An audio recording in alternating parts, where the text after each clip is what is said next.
What if I told you that the most dangerous prison isn't made of steel and concrete, but of silk and promises tonight? I'm sharing the true story of Sarah Mitchell, a Grammy-nominated country singer who thought she'd found her fairy tale when she married tech billionaire Richard Blackwood. But fairy tales can become nightmares when Prince Charming turns out to be a master manipulator. Picture this: a woman who once commanded stages and moved thousands with her voice, reduced to a silent shadow in a golden penthouse. Her phone calls monitored, her every move tracked, her own prenatal vitamins laced with drugs to keep her compliant. And when Sarah finally discovered the truth, when she found the courage to fight back, Rick's revenge was swift and brutal. He had her committed to a psychiatric facility, branded as mentally unstable, all while she was 8 months pregnant. But what Rick didn't count on was Sarah's unbreakable spirit and the unlikely allies who would risk everything to help her escape. This is a story about the hidden epidemic of psychological abuse among the wealthy and powerful. It's about a mother's desperate fight to save her unborn child. And it's about finding your voice again when the world has convinced you that you have nothing left to say. So settle in, because Sarah's journey from captivity to freedom will shock you, inspire you, and remind you that sometimes the most courageous thing you can do is refuse to disappear.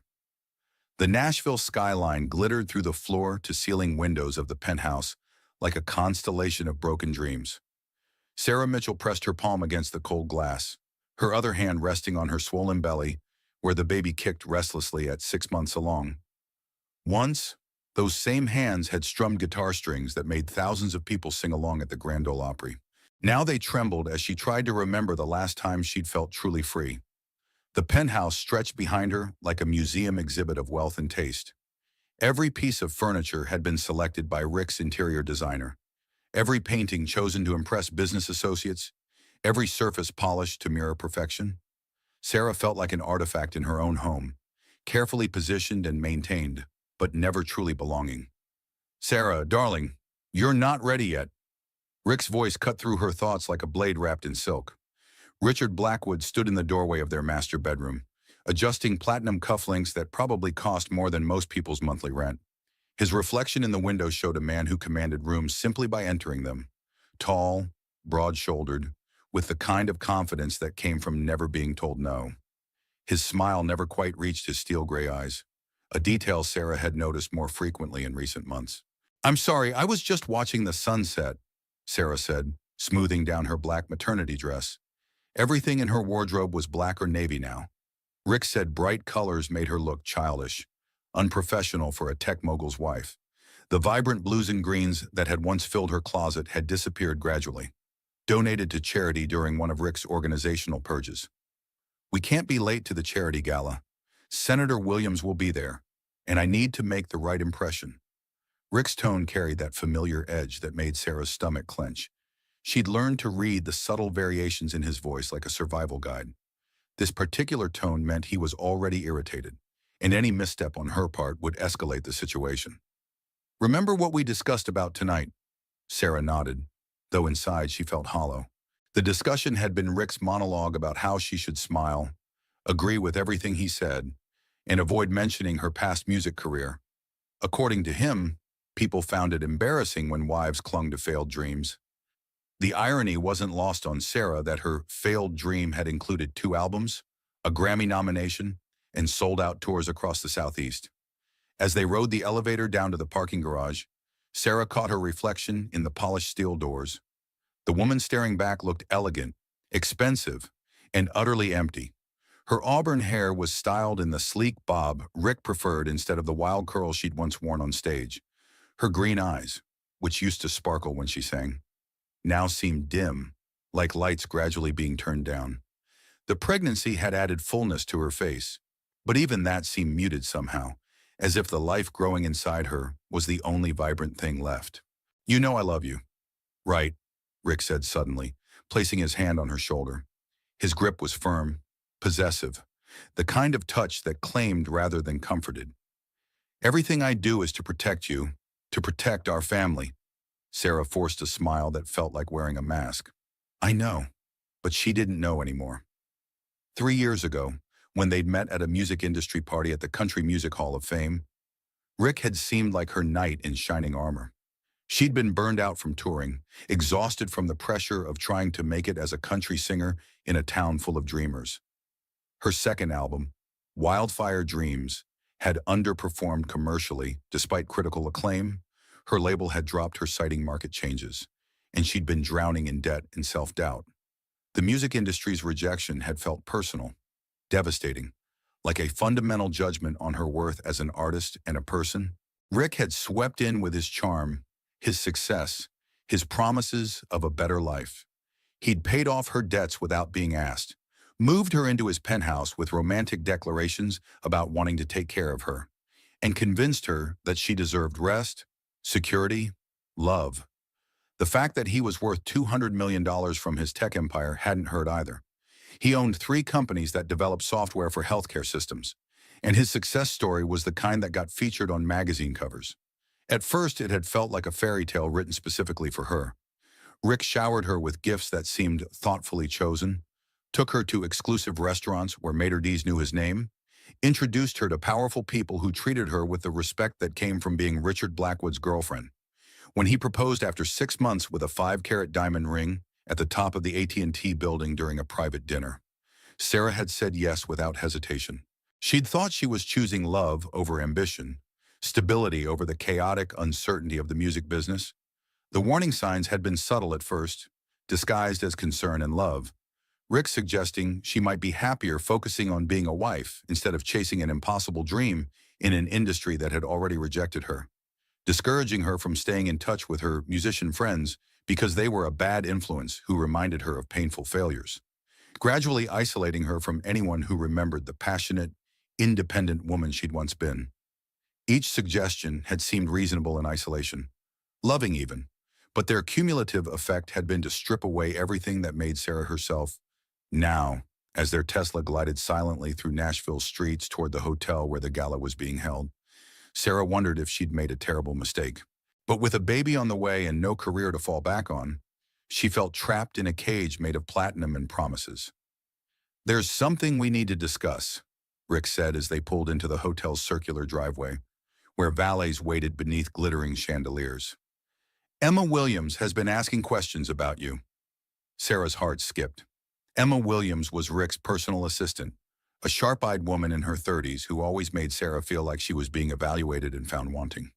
Emma had an MBA from Vanderbilt in the kind of efficiency that made her indispensable to someone like Rick. She also had a way of looking at Sarah that suggested she found her boss's wife to be something of a disappointment. "What kind of questions? About your past, your music career?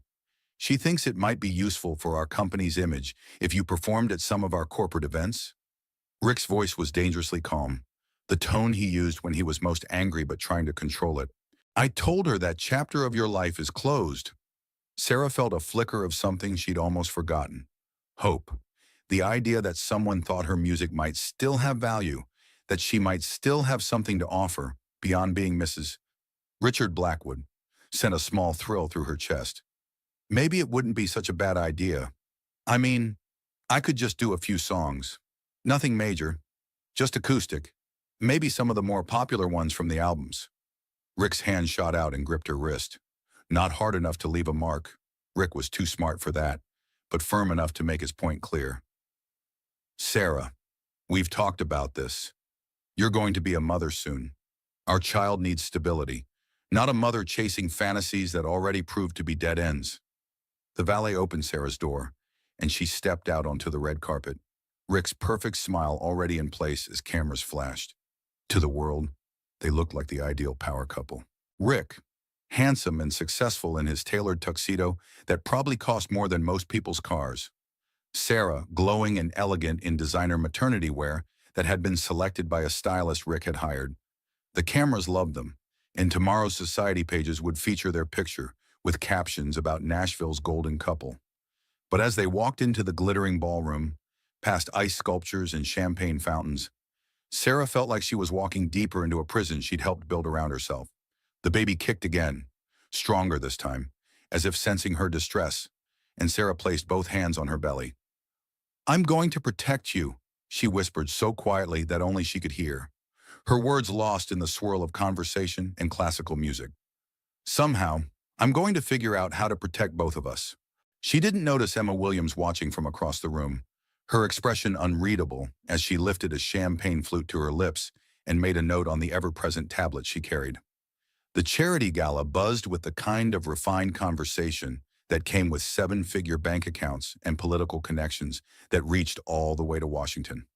The ballroom of the Hermitage Hotel had been transformed into a winter wonderland theme, complete with crystal trees and white roses that must have cost a fortune to import.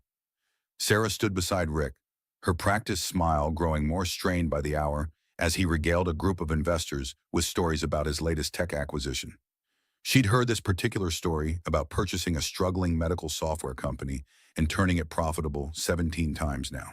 The key to success in business, Rick was saying, his arm tightening around Sarah's waist in a gesture that looked affectionate but felt controlling, is knowing when to cut your losses. Some ventures are simply not viable, no matter how much passion you throw at them. Sarah knew the subtext was meant for her. Everything with Rick had layers of meaning, especially in public where he could make his points without seeming overtly cruel. My wife here used to think she could make it in the music business, Rick continued with a condescending chuckle that made Sarah's cheeks burn. Thank God I saved her from that delusion. Now she can focus on what really matters. Family. The group laughed politely, but Sarah caught a flicker of sympathy in the eyes of Margaret Stevens, wife of the city's largest real estate developer.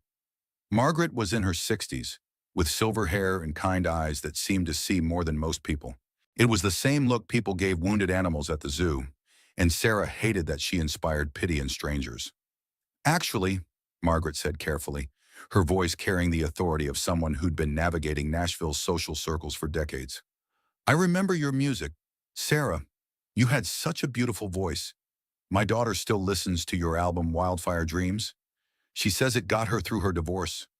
Sarah's heart nearly stopped. Someone remembered. Someone still listened to her music. Someone had been helped by songs she'd written in her tiny apartment years ago when she'd still believed in the power of music to heal.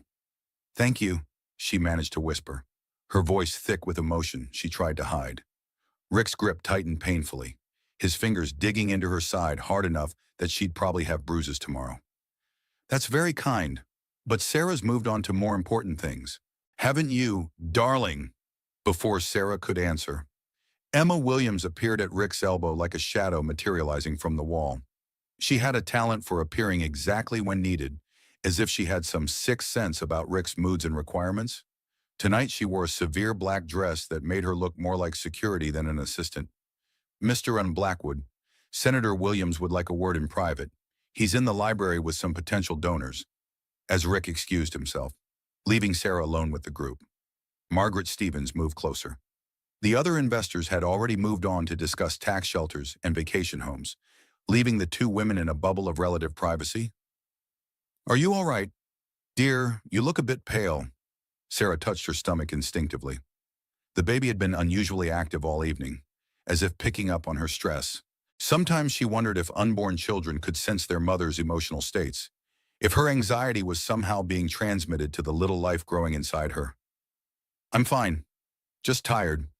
Pregnancy will do that, Margaret said kindly, her voice dropping to a more intimate tone. You know, my daughter Emily runs a small record label now. Independent artists, mostly. She's always looking for authentic voices, people who have something real to say. She pressed a business card into Sarah's hand with the smoothness of someone who'd had practice at discreet exchanges. Just in case you ever want to talk music again? Sarah palmed the card quickly, her heart racing as if she'd just committed a crime. Just holding it felt like rebellion, like proof that the part of her that needed music was still alive somewhere under the layers of Rick's expectations and control. The card was cream-colored with simple black lettering. Emily Stevens, Stevens Records, where authentic voices find their home. When Rick returned 20 minutes later, his mood had shifted dramatically. His smile was sharper, more predatory, and there was a tightness around his eyes that Sarah had learned to fear. We're leaving, he announced abruptly, his hand already on Sarah's arm to guide her away from the group. The ride home was tense. Rick drove in calculated silence, his knuckles white on the steering wheel of his Tesla. The city lights blurred past the windows as they climbed into the hills where their penthouse waited. Sarah knew better than to ask what the senator had said, When Rick was angry, questions only made things worse, like poking a snake that was already coiled to strike. Back in the penthouse, Rick poured himself 3 fingers of whiskey and stood by the windows, overlooking the city. The lights below looked like earthbound stars, beautiful and distant. Sarah could see Rick's reflection in the glass, studying her with those calculating eyes that missed nothing. "Do you know what Senator Williams told me tonight?" Sarah shook her head, carefully hanging up her coat in the foyer closet. Every movement felt significant when Rick was in this mood, as if he was cataloging her responses for some future judgment. "He said his chief of staff's daughter wants to book you for her wedding. Apparently, she's a fan of your old music." Rick turned to face her, his expression cold enough to freeze fire. "I had to explain that my wife doesn't perform anymore. Do you have any idea how embarrassing that was?" "Rick, I didn't ask anyone to—" "Of course you didn't ask directly, but you've been talking about your past. Haven't you, dropping hints that you miss performing?" His voice was rising now, the careful control he maintained in public beginning to crack like ice over deep water. Sarah backed toward the couch, her hands protectively covering her belly. She learned to put distance between them when Rick's temper flared. Not because he'd ever hit her. Rick was too smart for anything that would leave evidence. But because his presence became overwhelming, suffocating. "I haven't said anything to anyone. I swear." "Then explain this." Rick pulled out his phone and showed her a screenshot. It was from a local music blog called Nashville Noise, a small article titled, "Whatever Happened to Sarah Mitchell." The piece was only a few paragraphs, speculating about her disappearance from the music scene and mentioning her marriage to Rick.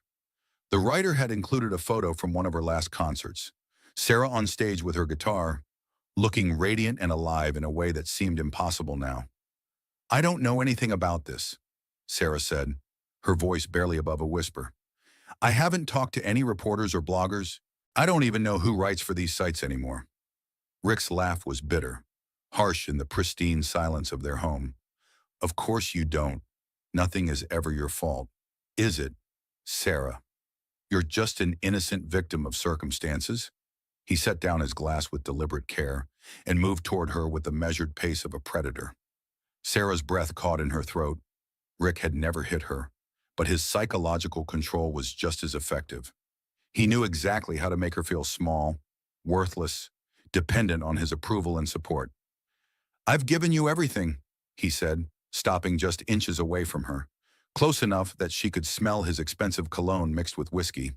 "A beautiful home worth $3 million. Financial security that most people can only dream of. Respect in this community that I've built over 15 years. And this is how you repay me, by making me look like a fool who can't control his own wife." "I'm not trying to make you look like anything," Sarah said, tears beginning to blur her vision. "I just want to be happy." "Happy?" Rick's voice was incredulous, as if she'd just claimed she wanted to fly to the moon. "You're married to a man worth $200 million. You live in a penthouse that's been featured in Architectural Digest. You wear designer clothes and eat at restaurants with Michelin stars. What more could you possibly want?" The question hung in the air between them like a challenge. Sarah knew the answer. She wanted to feel alive again, to have purpose beyond being Rick's accessory, to use the gifts God had given her to connect with people through music. But she also knew saying it would only make things worse. "Nothing," she lied, the word tasting like ash in her mouth. "I don't want anything else." Rick studied her face for a long moment, his eyes searching for signs of deception. Finally, he nodded slowly, apparently satisfied with what he saw. "Good, because I've made some decisions about our future. No more public events for a while. You need to focus on the pregnancy, on preparing to be a mother. Emma will handle any public inquiries about you from now on." Sarah felt the walls of her cage growing smaller, closing in around her like the trash compactor scene from Star Wars. "What about after the baby is born?" "We'll see. If you can prove that you're truly committed to this family, to supporting my career instead of undermining it with your selfish desires, maybe we can discuss it then." Rick's smile returned, but it held no warmth. It was the smile of a chess player who'd just achieved checkmate. "I'm doing this for your own good. Sarah, you'll thank me later." As Rick headed toward his office to make some phone calls to his West Coast partners, Sarah sank onto the couch, Margaret Stevens' business card burning like a secret in her pocket. The baby kicked sharply, and Sarah winced, placing both hands over the spot. I know, she whispered to her unborn child, her voice breaking. I know this isn't right. For the first time in 3 years, Sarah allowed herself to think about escape. But with no money of her own, no career, and a baby coming, she felt more trapped than ever. Rick controlled their joint bank accounts, their credit cards, even the car she drove. He'd convinced her it was simpler that way, more efficient for tax purposes. Now she realized it was just another form of control. The golden cage was beautiful, but it was still a cage, and Rick held the only key. 3 weeks after the charity gala, Sarah discovered that her prison had security cameras hidden in every room. She was looking for her prenatal vitamins in Rick's home office, a space she normally avoided because Rick valued his privacy above all else, when she found the hidden monitor displaying feeds from every room in the penthouse. Every room except Rick's office and his private bathroom. Her hands shook as she watched herself on multiple screens, sleeping in their bed, eating breakfast in the kitchen, reading in the living room, even walking around the nursery they'd just finished decorating in soft yellows and greens. There was audio too. She could hear her own voice humming a half-remembered lullaby from the nursery feed. The technology was sophisticated, professional grade, the kind of system used by security companies and law enforcement.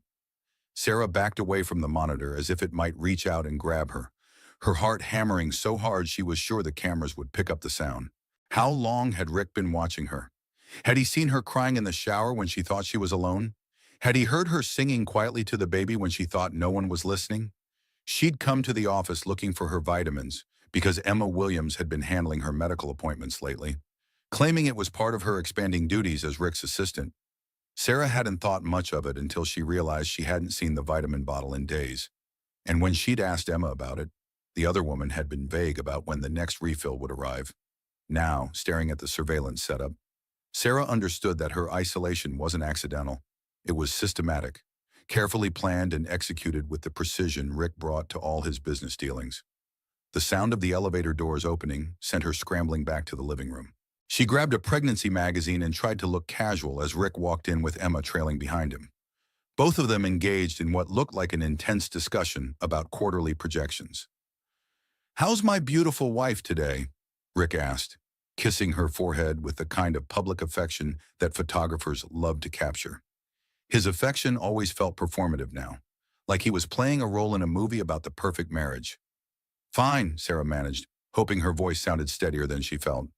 "Just reading about nursery ideas?" Emma set down a folder on the coffee table with the efficiency that marked all her movements. "I've scheduled your next doctor's appointment for Thursday. Dr. Martinez wants to check the baby's growth and discuss your birth plan." Sarah nodded, though something felt off. She'd been seeing Dr. Martinez for months, but lately, the appointments felt different. More questions about her mental state, her sleep patterns, her emotional stability. Fewer questions about her physical health or the baby's development. And Emma was always there, taking notes on that ever-present tablet, asking questions that seemed to have little to do with prenatal care. "I was thinking I might drive myself to this appointment," Sarah said carefully, testing the boundaries of her freedom. "Get some fresh air. Maybe stop by that maternity store on West End." Rick and Emma exchanged a look so quickly Sarah almost missed it, but she'd become expert at reading the subtle communications between them, the way Emma seemed to anticipate Rick's needs before he voiced them. "Nonsense," Rick said, his tone brooking no argument. "Emma can drive you. I don't want you getting stressed in traffic, especially with the construction on I-440. Stress isn't good for the baby." After Emma left with promises to pick Sarah up at 9:30 Thursday morning, Rick settled beside Sarah on the couch. He moved with the casual confidence of a man who owned everything around him, including the woman sitting next to him. "I have some exciting news," he said, his hand finding hers in a gesture that looked loving but felt possessive. "I'm launching a new charitable foundation focused on mental health awareness. The board thinks having a spokesperson who's overcome personal struggles would be powerful for fundraising and public awareness." Sarah felt a chill that had nothing to do with the air conditioning. "What kind of personal struggles?" "Well, your burnout from the music industry. For instance, the way you've had to rebuild your sense of self-worth after facing professional rejection." Rick's thumb traced circles on the back of her hand, a gesture that once would have comforted her, but now felt like a warning. It would be inspiring to other women who've lost their way, who've had to learn that their value doesn't come from public success. The implication was clear as glass. Rick wanted to rewrite her story, turning her musical ambitions into mental health issues that he'd heroically helped her overcome.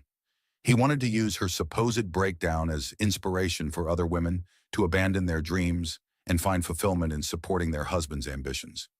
Sarah bit back her immediate response and forced herself to nod. That's an interesting idea.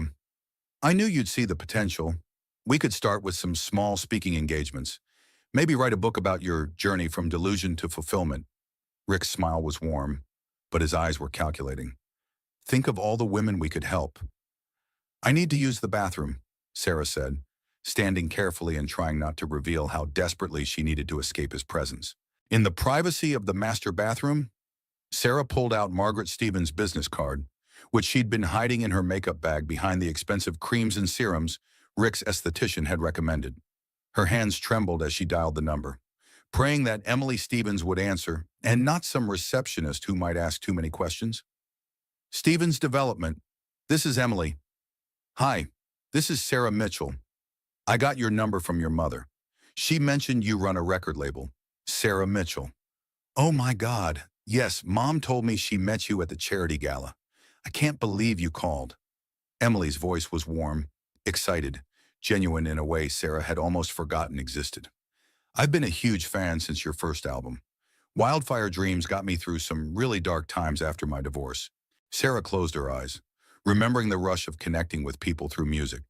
The letters she used to receive from fans who said her songs had helped them through breakups, family problems, depression. She'd written those songs in her tiny apartment, playing her guitar until her fingers bled, pouring her heart onto paper because it was the only way she knew how to process her own pain. Thank you. That means everything to me. Are you thinking about recording again? Because I would love to work with you. We're small, just me and a sound engineer and a part-time publicist. But we focus on authentic artistry over commercial formulas. Real songs about real life.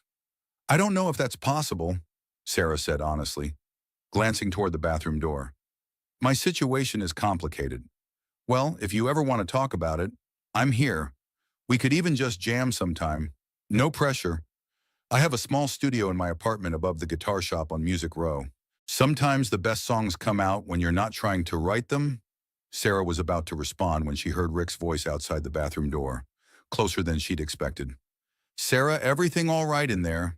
Just a minute, she called out, quickly ending the call and deleting it from the phone's history. Her heart was racing as she flushed the toilet and ran water in the sink, trying to create the sounds of normal bathroom activities. When she emerged, Rick was standing right outside the door, his expression concerned in the way that made her feel like a child being monitored by a suspicious parent. You were in there a long time. Are you feeling sick? Just pregnant, Sarah said with a weak smile, touching her belly. The baby's pressing on my bladder constantly now. That evening, as Rick worked late in his office on what he claimed were important contracts with a new client, Sarah lay in bed thinking about Emily Stevens' offer. For the first time in months, she'd felt like herself during that brief phone conversation. The woman who used to write songs about heartbreak and hope, who believed music could heal people, who had something important to say about the human experience. She was drifting off to sleep when Rick's voice from the office jolted her awake. He was on a phone call, speaking in the low, intense tone he used for important business that couldn't wait until morning. I need you to run a background check on Emily Stevens. Stevens Development, the daughter, not the mother. I want to know everything about her business, her personal life, her financial situation, her connections in the music industry. Sarah's blood turned to ice. How could Rick know about Emily? She'd been so careful, had deleted the call from her phone's history immediately. Also, check the phone records for this household for the past week. Both landlines and Sarah's cell phone. I want to see every call made and received, every number, every duration. Sarah pulled the covers over her head, her heart hammering so hard she was sure Rick would hear it from across the penthouse. The cameras weren't the only way he was watching her. He was monitoring her phone calls too. Probably had been from the beginning. Every conversation she'd had, every moment she'd thought was private, had been recorded and analyzed. The next morning, Emma arrived earlier than usual, her expression uncharacteristically sympathetic. She carried her usual tablet and portfolio, but there was something different about her demeanor, something almost gentle that immediately put Sarah on alert. "Sarah, we need to talk." They sat in the living room, morning light streaming through the floor-to-ceiling windows, Emma clutching a manila folder like armor against her chest. "Rick asked me to show you this," Emma said, sliding a document across the coffee table. "It's a psychological evaluation report." Sarah's hands trembled as she read. The document, signed by Dr. Martinez and dated just 2 days ago, painted her as emotionally unstable, prone to delusions about returning to a failed music career, and potentially at risk for postpartum depression that could endanger both her and the baby. According to the report, she'd been exhibiting signs of grandiose thinking, poor judgment, and disconnection from reality. "This isn't true," Sarah whispered, her voice breaking. "I never said any of these things to Dr. Martinez. He never asked me about my music or my mental state." Emma's voice was gentle, almost pitying, the tone one might use with a confused child. "Sarah, sometimes we don't realize how our words sound to others. When you talk about your music career, about performing again, it comes across as unrealistic given your current circumstances. Rick is just trying to protect you and the baby from decisions you might regret later." "Protect me from what? From making the same mistakes that led to your breakdown before? The music industry chewed you up once already, left you broke and depressed.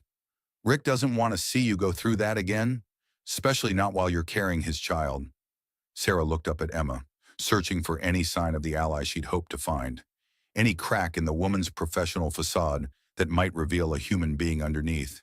Instead, she saw polite concern and absolute loyalty to Rick.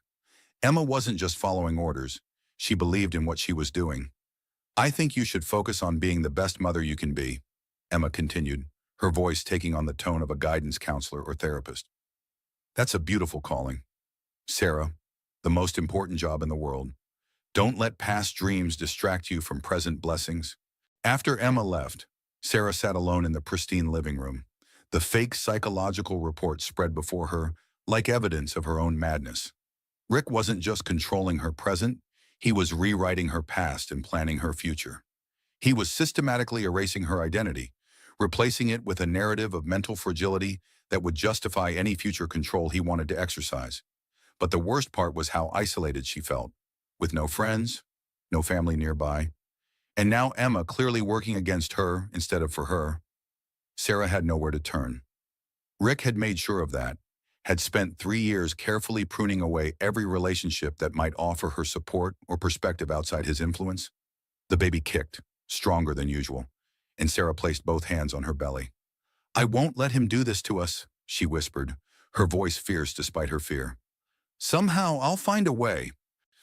But as the Nashville skyline glittered beyond the penthouse windows, mocking her with its promise of a world she could no longer reach, Sarah had never felt more alone. Sarah's chance came 3 weeks later when Rick left for a tech conference in San Francisco. He'd be gone for 4 days, the longest they'd been apart since their marriage. Emma would still be checking on her daily, but for the first time in months, Sarah would have some breathing room, some space to think and plan without Rick's constant presence shaping her thoughts. "I want you to rest while I'm gone," Rick said, kissing her goodbye at the elevator. His lips were warm but somehow felt cold against her skin. "No unnecessary stress, no dramatic decisions. Just focus on taking care of yourself and our baby. Emma has instructions to help with anything you need." Sarah nodded obediently, playing the role of the compliant wife that Rick had trained her to be, but inside her heart was racing with possibility. 4 days, 96 hours. It wasn't much, but it was more freedom than she'd had in years. She spent the first day being cautious, following her normal routine in case Rick had asked Emma to provide detailed reports on her activities. She read pregnancy books, watched cooking shows, took a long bath with the expensive bath salts Rick's assistant had ordered for her. Normal activities for a pregnant woman nesting in her luxurious home. On the second day of Rick's absence, Sarah made her move. She'd been studying the building's layout for weeks, noting the service elevators, the staff entrances, the times when security was lightest. The penthouse's regular doorman knew her by sight, But the afternoon shift change at 2 p.m. always created a window of opportunity when the new guards were settling in and the old ones were eager to leave. At 2 in the afternoon, when the doormen were changing shifts and the lobby was momentarily less monitored, Sarah slipped out through the parking garage. She'd changed into clothes that made her look less conspicuous. Jeans, a loose sweater, sneakers instead of the designer heels Rick preferred. She'd also covered her distinctive auburn hair with a baseball cap and wore sunglasses despite the overcast day. The 20-minute walk to Emily Stevens' apartment felt like a journey to another world. Nashville's music district pulsed with life that had nothing to do with tech fortunes or society galas. Street musicians played on corners for tips from tourists. Neon signs advertised honky-tonks and recording studios. Young artists carried guitar cases with dreams shining in their eyes. Sarah had forgotten how intoxicating this energy could be, how it felt to be surrounded by people who understood that music wasn't just entertainment, but a language of the soul. The sounds of the city were different here too. Instead of the muffled silence of the penthouse or the controlled ambiance of expensive restaurants, there was honest noise. Car horns and laughter, snatches of songs drifting from open doors, the tap-tap-tap of someone hammering out a rhythm on a wooden box. It was chaotic and beautiful and alive in a way that made Sarah's chest ache with longing. Emily's apartment was above a vintage guitar shop called Six String Dreams, reached by a narrow staircase that made Sarah grateful for the handrail, as her pregnancy made climbing more challenging. The shop below smelled of old wood and new strings, and Sarah paused on the landing to catch her breath and listen to someone testing an acoustic guitar with gentle, practiced fingers. When Emily opened the door, her face lit up with genuine joy that was so different from the careful expressions Sarah had grown used to seeing. "Sarah, I can't believe you came. I was hoping you'd call again, but I didn't want to seem pushy." Emily was petite and energetic, with short purple hair that would have horrified Rick and arms covered in intricate tattoos that told stories Sarah suddenly wanted to hear.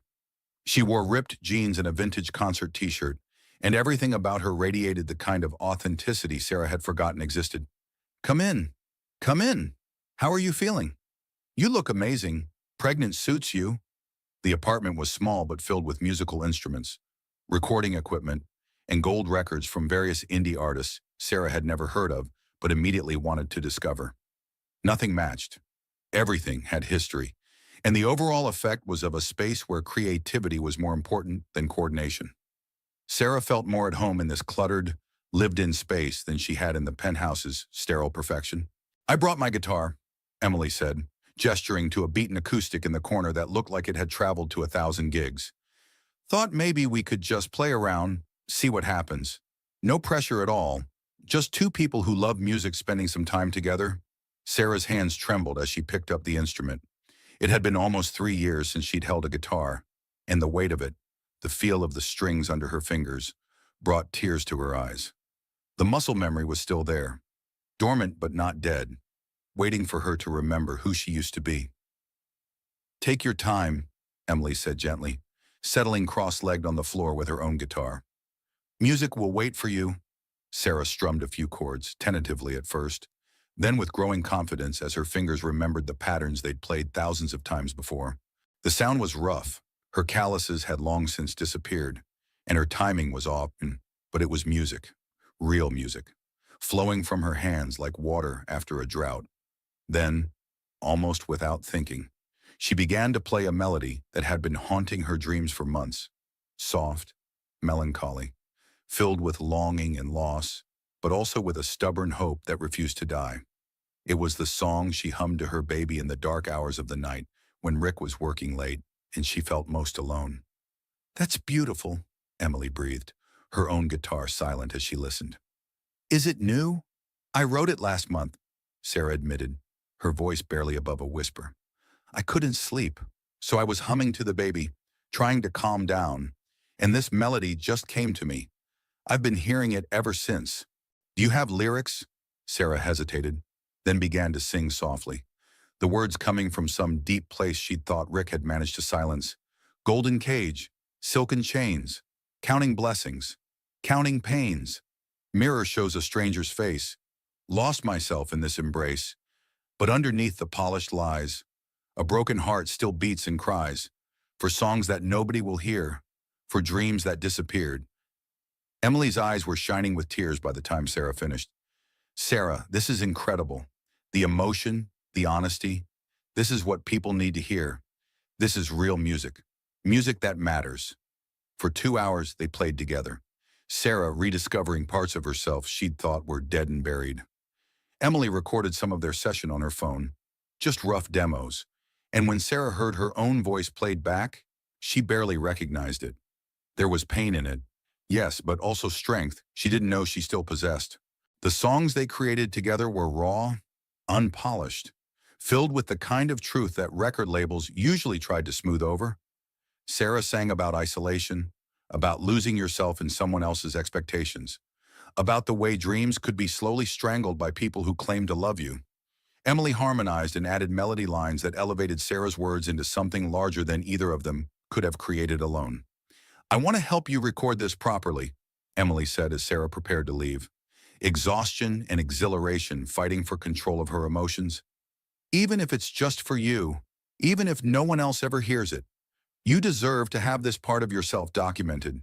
You deserve to know that this voice, this talent, still exists. Sarah was about to agree, about to take the leap that would change everything, when her phone buzzed with the harsh reality of her actual life.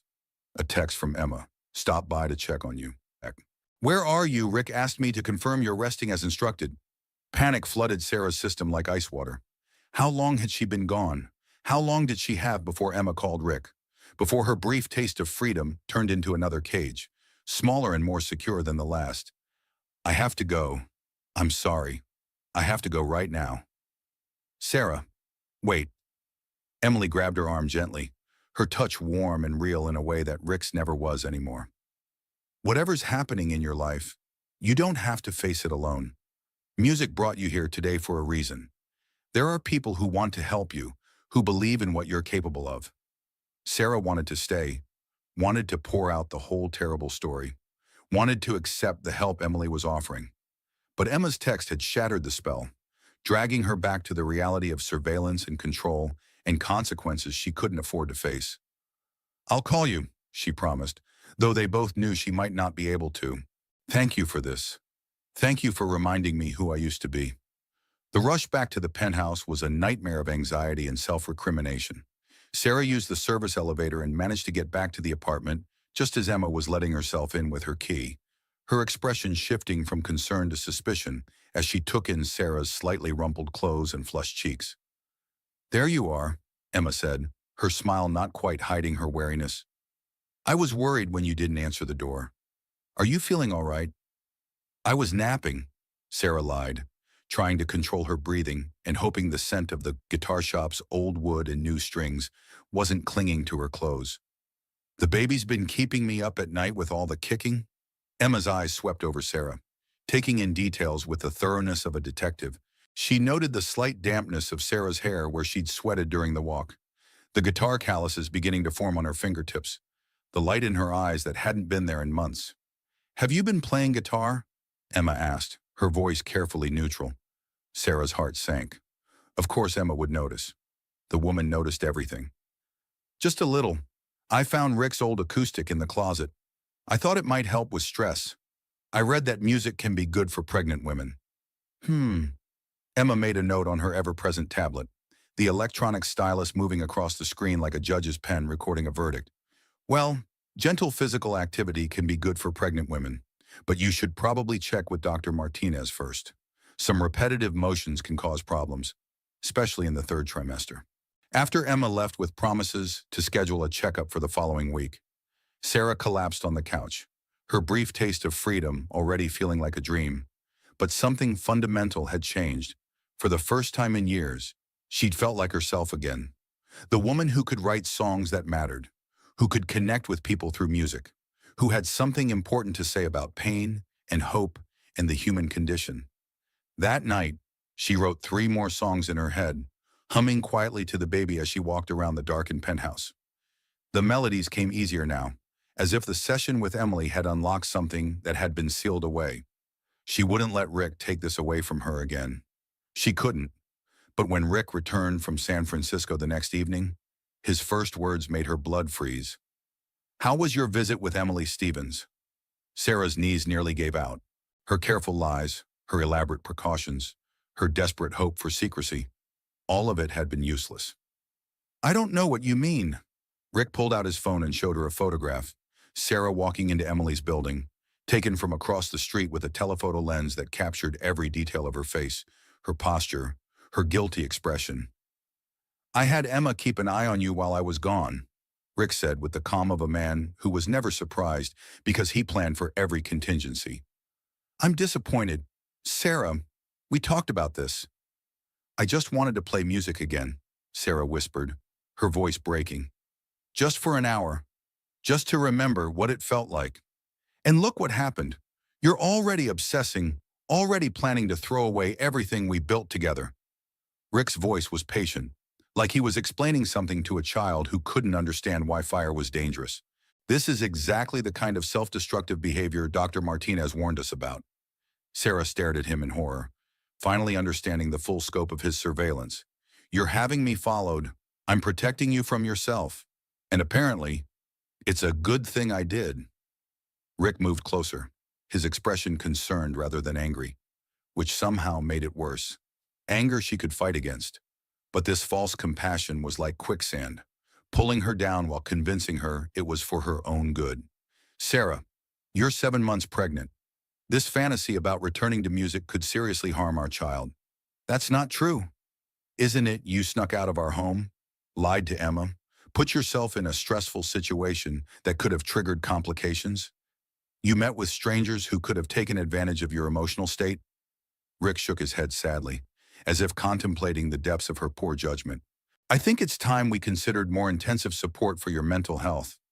The threat hung in the air between them like a sword. Sarah understood now that Rick's psychological evaluation wasn't just manipulation, it was preparation, documentation.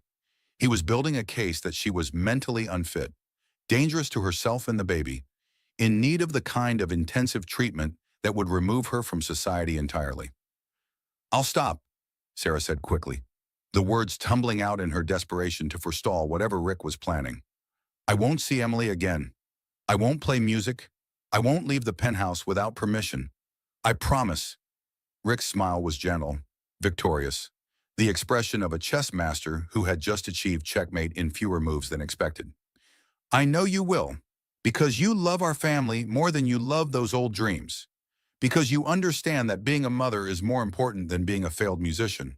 But as Rick went to unpack his suitcase, taking his time to hang each garment with the precision he brought to everything in his life, Sarah touched her belly and made a different promise to her unborn child. She would find a way to fight back. She would find a way to reclaim her voice, to become the kind of mother who could teach her child that dreams mattered, that authenticity was worth fighting for. She just had to be smarter about it, much smarter. The third devastating blow came during what should have been Sarah's moment of triumph. 2 weeks after Rick's return from San Francisco, Sarah discovered she wasn't as helpless as she'd believed.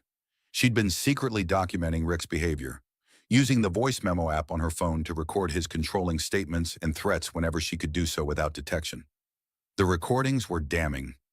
Rick's voice, calm and measured, explaining why Sarah couldn't be trusted to make her own decisions, his detailed plans for her mental health treatment, his casual dismissal of her autonomy, her intelligence, her right to exist as anything other than his perfectly controlled wife.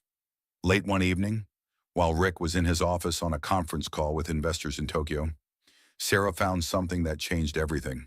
Hidden in Rick's desk drawer, behind his business files and investment portfolios, was a folder labeled Sarah Mitchell, Project Management. The clinical language of the label made Sarah's skin crawl. She wasn't a wife to be loved or even a possession to be managed. She was a project, a problem to be solved with the same systematic approach Rick brought to his business acquisitions. Inside the folder were detailed psychological profiles written by someone with clinical training, financial assessments of her earning potential, and most shocking of all, a legal document titled Contingency Custody Plan, Shermanioin.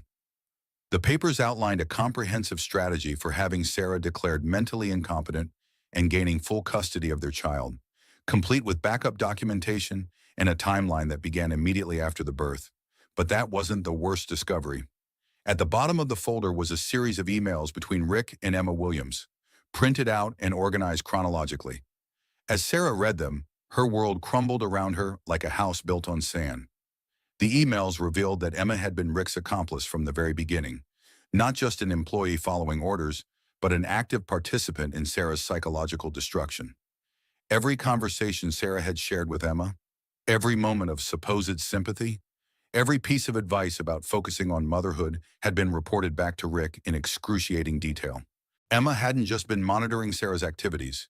She'd been actively sabotaging any attempts at independence, feeding Rick information that allowed him to stay one step ahead of any plan Sarah might make. The most damning email was dated just 3 days ago. Rick S. seems to be regressing into her musical fantasies again. Recommend increasing the dosage of the mood stabilizers in her prenatal vitamins. The doctor has signed off on the adjustment. We need to ensure she's compliant for the birth and custody transition. The lawyer says everything is in place for the competency hearing. E. Sarah's hands trembled as she read the words again, each one hitting her like a physical blow. Mood stabilizers and her prenatal vitamins. That explained everything. The constant fatigue that felt different from normal pregnancy tiredness. The brain fog that made thinking feel like swimming through molasses. The way her emotions felt muffled and distant, even when she should have been feeling joy or excitement about her baby. They were drugging her. Had been drugging her for months, maybe longer, systematically altering her brain chemistry while convincing her it was for her own good and the baby's health. A sound from the hallway made Sarah quickly photograph the emails with her phone, her hands shaking so badly she could barely hold the device steady. She returned the folder to its hiding place and slipped back to the living room just as Rick emerged from his office. His expression relaxed in the way it only was after successful business deals. "How are you feeling, darling?" Rick asked, settling beside her on the couch as if this was just another ordinary evening in their perfect marriage. "You look a bit flushed. Are you running a fever?" Sarah forced herself to remain calm, though inside she was screaming. Every instinct told her to run, to confront him, to demand answers. But she knew that would only accelerate whatever timeline he was following. "Just tired. The baby's been active tonight." "Well, Emma will be here soon with your vitamins. Make sure you take them with dinner like Dr. Martinez recommended." Rick's hand rested on her belly, and Sarah had to resist the urge to pull away, to scream at him to stop touching her with hands that had signed orders for her chemical imprisonment. "We want to make sure you and the baby stay healthy." When Emma arrived 20 minutes later with the familiar bottle of prenatal vitamins, Sarah accepted them with a smile that felt like it might crack her face. "Thank you for taking such good care of me." Emma's expression was warm, concerned, perfectly calibrated to suggest deep caring for Sarah's well-being. "Of course, Sarah. We're all just looking out for you and the baby. Rick loves you so much. We all want what's best for your family." The performance was flawless. If Sarah hadn't read the emails, she would never have suspected that Emma was systematically poisoning her while looking her in the eye and speaking about love and care. That night, while Rick slept beside her, Sarah lay awake staring at the ceiling. Everything she'd believed about her situation was wrong. This wasn't just emotional manipulation or financial control.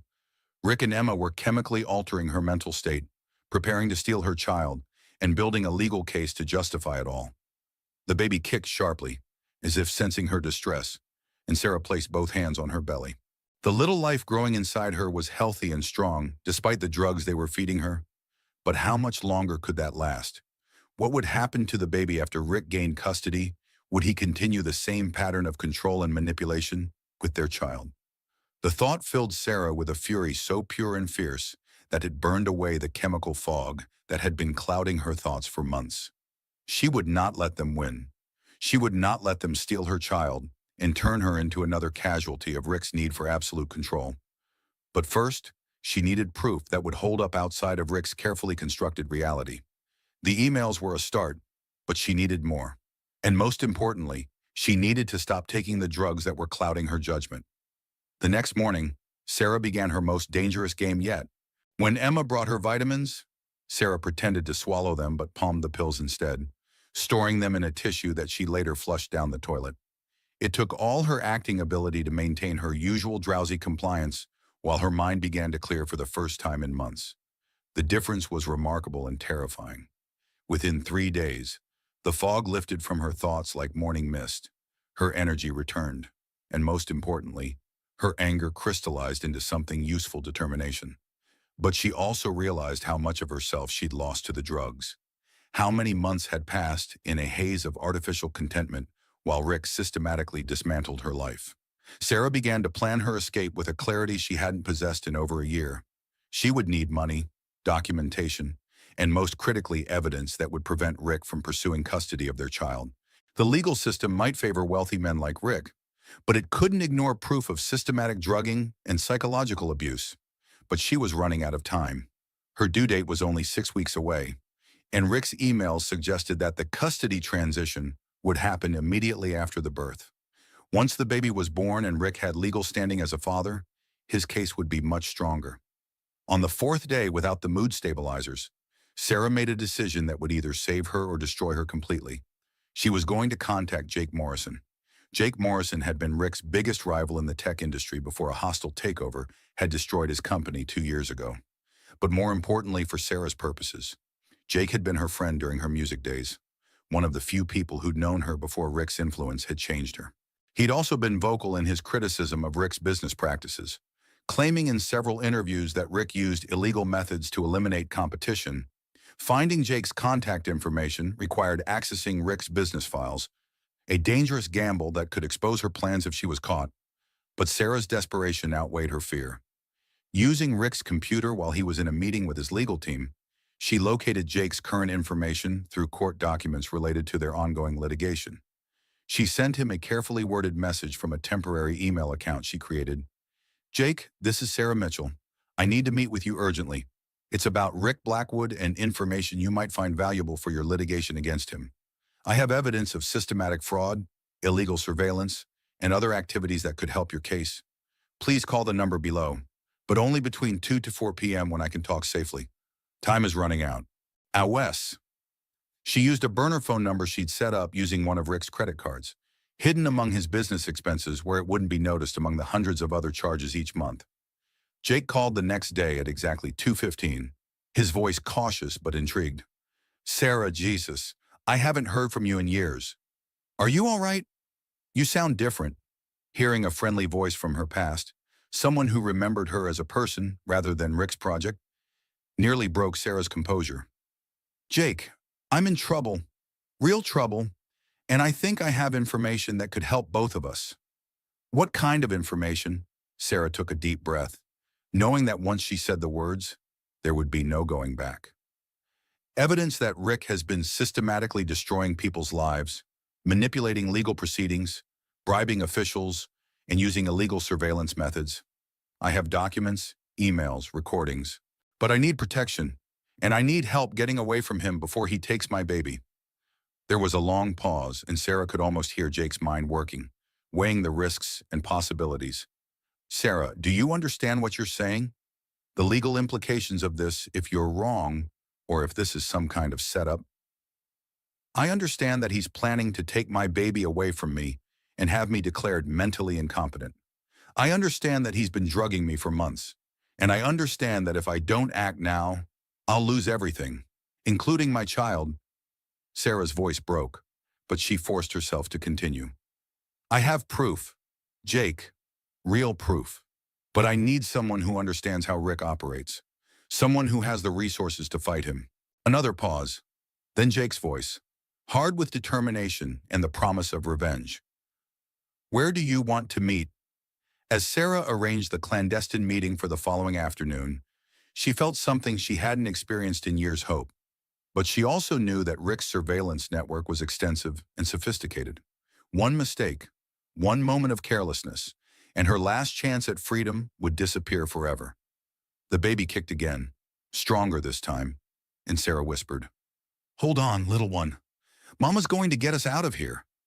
But she had no idea that Rick was already 3 steps ahead of her, that Emma's reports had included details about Sarah's strange new alertness, her questions about her medication, the subtle changes in her behavior that suggested she was planning something. The trap was already being set. Sarah's meeting with Jake Morrison was scheduled for Thursday afternoon at a small coffee shop in East Nashville. Far from Rick's usual haunts and the surveillance network she assumed he'd established around their normal locations, she'd planned everything with obsessive care, telling Emma she had a doctor's appointment, taking an Uber from a location 6 blocks away from the penthouse, wearing sunglasses and a baseball cap to avoid facial recognition software. But as she sat in the coffee shop waiting for Jake, Sarah felt increasingly uneasy. The other customers seemed to be watching her with more interest than strangers should show, and the barista had been unnecessarily attentive, asking multiple questions about her order and whether she was meeting someone. When Jake finally arrived, 20 minutes late and looking harried, his expression was grim in a way that immediately set off alarm bells. "We need to talk," he said without preamble, sliding into the booth across from her. "But not here. This place isn't safe." They walked to Jake's car in silence, Sarah's anxiety growing with each step. The street seemed too quiet, the pedestrians too aware of their movement. Once they were inside his sedan with the doors locked, Jake turned to face her. "Sarah, I'm going to ask you this once, and I need you to tell me the absolute truth. Are you recording this conversation? Is anyone else listening to what we're saying right now?" "What? No, of course not." The question caught Sarah off guard, the paranoia in Jake's voice infectious. Jake studied her face with the intensity of someone whose survival depended on reading people correctly, then reached into his jacket and pulled out a small electronic device that looked like something from a spy movie. "This is a bug detector. I'm going to scan you." "Okay, don't take it personally. It's just business." Sarah nodded, bewildered by the cloak and dagger atmosphere. Jake ran the device methodically over her purse, her clothes, her phone.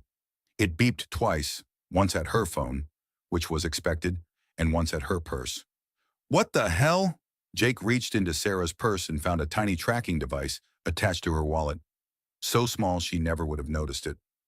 The device was sophisticated, professional grade, the kind used by private investigators and corporate security firms. "How long have you been carrying this?" Sarah stared at the device in horror, understanding flooding through her like ice water. "I don't know. I didn't put it there. I had no idea." "Rick's been tracking your every move," Jake said grimly, examining the device before crushing it under his heel. "Which means he knows about this meeting. He probably knows about everything you've been planning." As if summoned by his name, Sarah's phone rang. Rick's face smiled at her from the screen, his contact photo showing him at his most charming and successful. "Don't answer it," Jake said urgently. But Sarah was already swiping to accept, some deep programmed response to Rick's control overriding her common sense. "Hi, honey." Rick's voice was dangerously calm, the tone he used when he was furious, but maintaining control for strategic reasons. "How was your doctor's appointment?" Sarah's mouth went dry. She'd forgotten to maintain her cover story, forgotten that she was supposed to be at a medical appointment rather than meeting with Rick's greatest enemy. "It was fine, just routine. Funny thing, though, I called Dr. Martinez to check on you, and he said you never showed up for your appointment. His office confirmed that you never even called to reschedule." Rick's tone remained conversational, but Sarah could hear the steel underneath. "Would you like to explain where you really are?" Sarah looked at Jake, who was already starting the car and pulling away from the curb. His face was grim with the realization that they'd walked into a trap. "I'm on my way home now." "Good, because we have some visitors here who'd like to meet you. Representatives from Child Protective Services. They're very concerned about some troubling reports they've received about your mental state and your fitness to be a parent." The phone went dead. Sarah stared at the black screen, her world crashing around her like a building demolished in slow motion. "He called CPS," she whispered, the full implications hitting her like physical blows. "He's using the psychological evaluation to take my baby before it's even born." Jake floored the accelerator, heading toward downtown Nashville and the law offices where he'd been building his case against Rick. "We're going straight to my lawyer. We'll file an emergency injunction, expose the surveillance, the drugging, everything. We have enough evidence to..." But as they pulled into the parking garage of the law office building, 3 black SUVs surrounded them with choreographed precision. Men in suits stepped out, and Sarah recognized Rick's head of security among them, along with several others who had the unmistakable bearing of corporate security professionals. "Sarah Blackwood," one of the men called out, using Rick's last name instead of Sarah's maiden name, in a deliberate assertion of ownership. We have a court order for your immediate psychiatric evaluation. Jake tried to shield Sarah as she got out of the car, but there were too many of them, and they moved with the efficiency of people who did this kind of thing regularly. This is illegal detention, he shouted, his lawyer's training kicking in even as the situation spiraled beyond legal remedies. You have no authority to take her anywhere without proper warrants. We have a court order signed by Judge Harrison 30 minutes ago, the lead man said, showing them an official document that looked legitimate, despite the speed with which it had been obtained. Mrs. Blackwood is considered a danger to herself and her unborn child based on recent erratic behavior and threats of self-harm. Sarah read the document in disbelief. It claimed she'd been making threats against Rick, talking about harming herself and the baby, and engaging in erratic behavior that suggested a complete psychological break. Every word was a lie, but the document looked official, complete with legal seals and judicial signatures. None of this is true, Sarah said, but her voice sounded weak and unconvincing, even to her own ears. I never made any threats. I never talked about hurting anyone. That's what people in your condition always say, one of the men replied with false sympathy, his tone suggesting he'd heard these denials many times before. Don't worry, ma'am. We're going to get you the help you need, both you and your baby. As they led Sarah toward one of the SUVs, Jake grabbed her arm, his grip tight with desperation. I'll file every appeal, every motion I can think of. This isn't over. Sarah, this isn't how this ends. But Sarah could see the defeat in his eyes, the realization that Rick had outmaneuvered them completely. He'd used the legal system itself as a weapon, turning Sarah's attempt to seek help into evidence of her mental instability. The ride to the psychiatric facility was surreal. Sarah sat between two guards in the back of a luxury SUV, watching Nashville blur past the tinted windows like a city from which she was being permanently exiled. The baby was kicking frantically, as if sensing the danger they were in, and Sarah tried to project calm she didn't feel. Please, Sarah said to the guard on her left, trying one last appeal to human decency. I need to call my doctor. The stress isn't good for the baby. This can't be safe for a pregnant woman. You'll have access to excellent medical care at the facility, the man replied without looking at her, his tone suggesting this conversation was over before it began. Serenity Hills specializes in maternal mental health. They'll take very good care of both you and your baby. The Serenity Hills Psychiatric Hospital looked more like a luxury resort than a mental health facility. All glass and steel nestled in rolling Tennessee hills about an hour outside Nashville. But as they pulled up to the entrance, Sarah noticed the discreet security measures, high fences disguised as decorative landscaping, cameras hidden among the trees, windows that didn't open. Inside, she was processed with efficient professionalism that felt more like being booked into jail than admitted to a hospital. Her belongings were confiscated for safety reasons, including her phone and the burner device. She was given a hospital gown and assigned to a private room with a view of manicured gardens that might as well have been on another planet. Dr. Patricia Holloway introduced herself as Sarah's attending physician within an hour of her arrival. She was middle-aged, soft-spoken, and according to her credentials on the wall, a specialist in maternal mental health with degrees from prestigious universities. Mrs. Blackwood, I want you to know that we're here to help you, Dr. Holloway said, settling into a chair beside Sarah's bed with the practiced ease of someone who'd had this conversation many times. Your husband is very concerned about your welfare and that of your baby. He's provided us with extensive documentation of your recent concerning behaviors. My husband is the one who needs psychiatric evaluation, Sarah said, clinging to the hope that someone in authority would listen to reason. He's been drugging me, threatening me, planning to take my child. I have proof. Dr. Holloway made notes on her tablet with the detached interest of someone recording symptoms rather than listening to a human being's cry for help. These types of paranoid delusions are not uncommon in pregnant women experiencing severe stress. The mind creates elaborate conspiracies to explain feelings of helplessness and anxiety. I don't want any medication. I want to see a lawyer. I want to call someone who can verify my story. Legal consultation will be available once you're stabilized, Dr. Holloway said in the tone of someone who'd said these words countless times before. Right now, our priority is your health and the health of your child. We're going to start you on a mild anti-anxiety medication that's perfectly safe for the baby.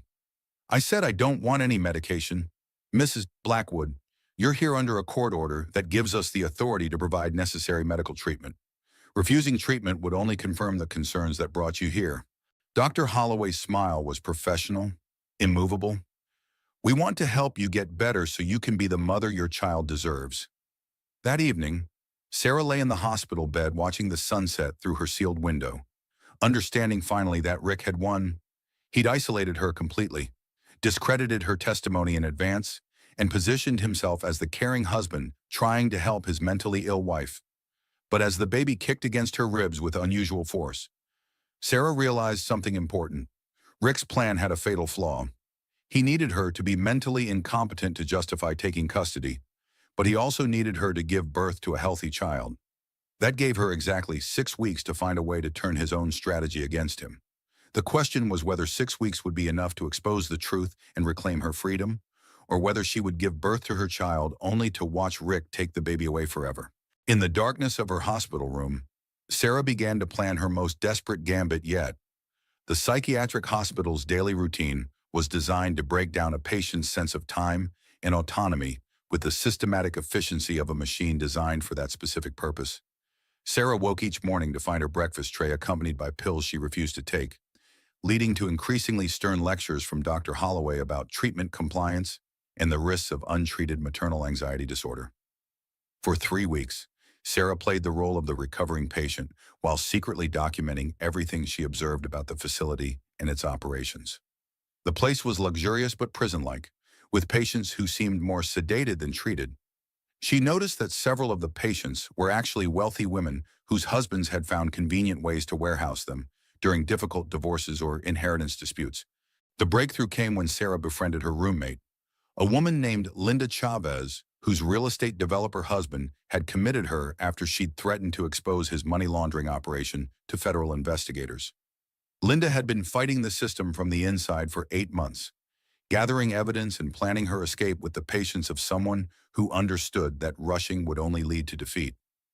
"The thing about rich men," Linda said during one of their whispered late-night conversations, her voice barely audible above the hum of the air conditioning, "is they always think they're the smartest person in the room. That makes them predictable, and predictable people make mistakes." Linda had been documenting the facility's operations with the thoroughness of the paralegal she'd been before marriage, noting patterns in medication schedules, staff rotations, visitor policies, and the financial arrangements that kept certain patients indefinitely confined.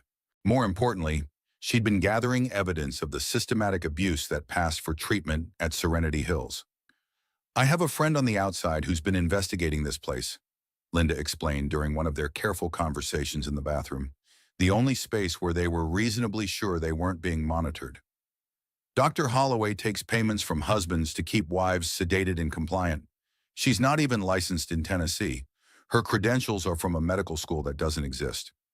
Sarah felt a surge of hope stronger than anything she'd experienced since her imprisonment began. "Can your friend help me?" "Maybe, but you'd have to trust me completely, and you'd have to be willing to take a huge risk. If we try this and it fails, they'll keep you sedated until after the baby's born, and then your husband will have everything he needs for permanent custody. The risk involved faking a medical emergency during visiting hours when Rick would be present with his usual entourage of concerned professionals." Linda's friend, Marcus Chen, was a former investigative journalist who'd been building a case against Serenity Hills for months. He would be waiting in the hospital's emergency room with recording equipment when Sarah was brought in, posing as a chaplain authorized to provide spiritual comfort to patients in crisis. "The key is making it look real," Linda explained with the precision of someone who'd thought through every detail. "You're pregnant, so we can trigger false labor symptoms using stress responses and some creative chemistry. But once we start this, there's no going back. Either we expose everything, or they'll make sure you never get another chance." Sarah thought about her child, now only 3 weeks from her due date according to the calendar, though the constant medical monitoring made it hard to track time accurately. Rick visited twice a week, bringing flowers and speaking to her with performative concern, while Dr. Holloway took notes about her progress. During his last visit, he'd mentioned hiring a nanny for when Sarah was ready to come home, the casual way he discussed their future, making it clear that he saw her psychiatric treatment as a temporary inconvenience, rather than a genuine medical crisis.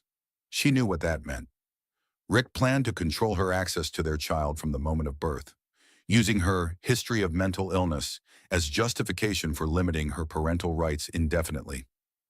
"Let's do it," Sarah told Linda during their next whispered conference in the bathroom. They spent 2 days preparing with the meticulous attention to detail that their lives depended on, because they did. Linda had managed to obtain hot sauce packets from the cafeteria by befriending one of the kitchen workers, which would induce the sweating and elevated heart rate that mimicked labor distress. Sarah practiced the symptoms during their bathroom meetings, timing her breathing to appear irregular and learning to trigger the stress responses that would make the deception believable. On Tuesday afternoon, during visiting hours, Sarah put their plan into action.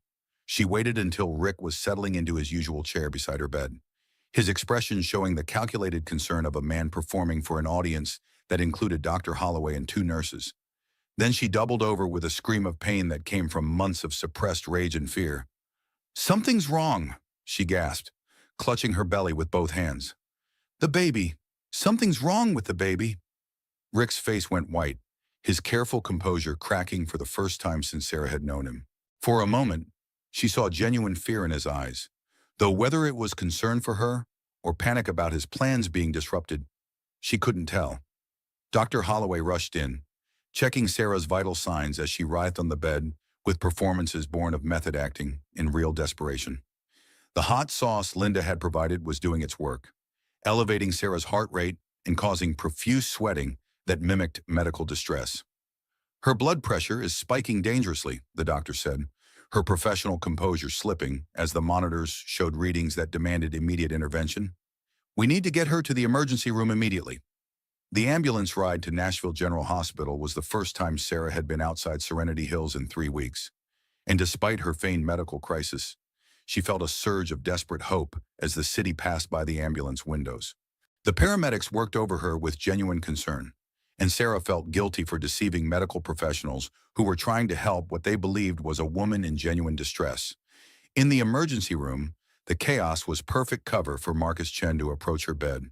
He was posing as a hospital chaplain, his recording equipment hidden in a prayer book that looked authentic enough to pass casual inspection.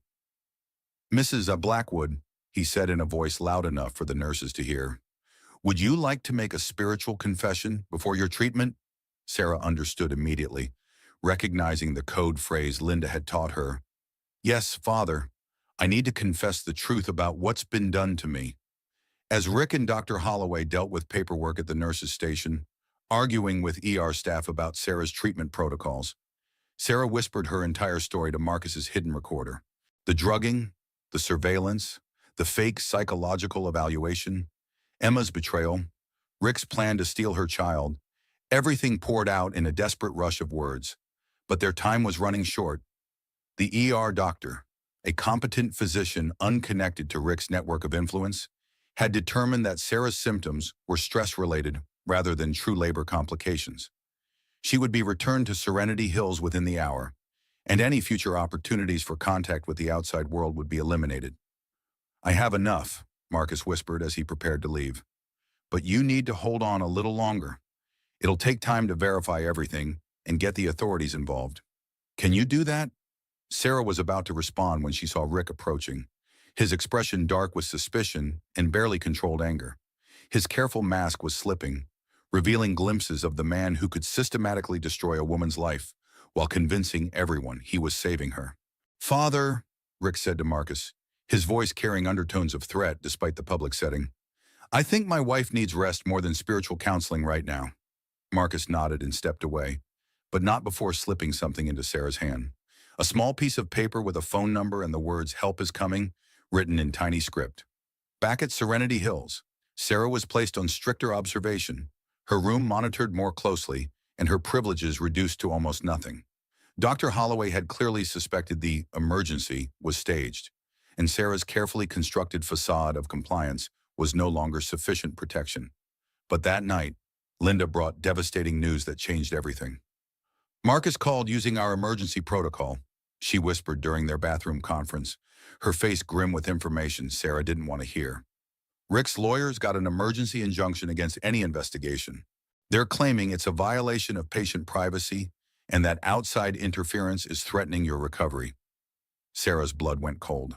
Even her desperate gambit had been anticipated and countered by Rick's legal machine.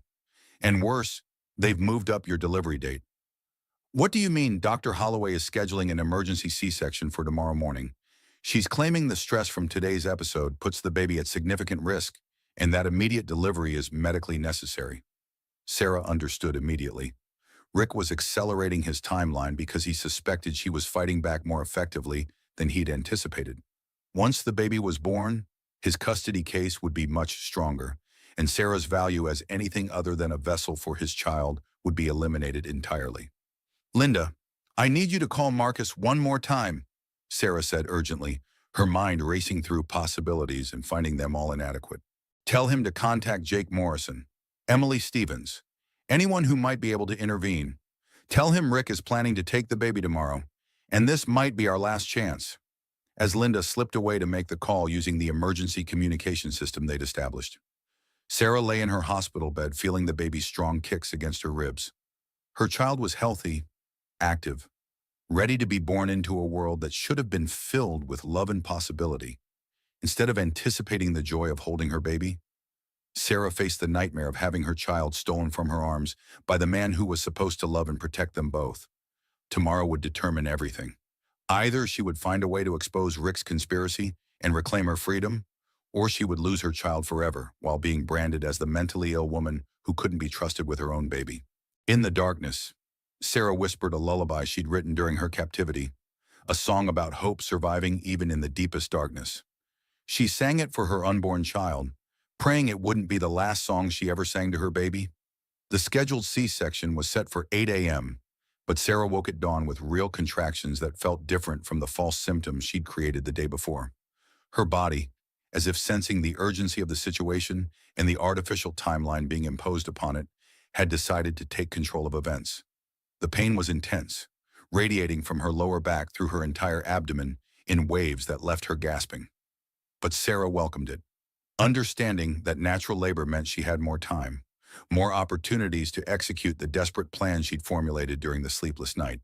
Dr. Holloway, she called to the nurse who came to check on her vital signs.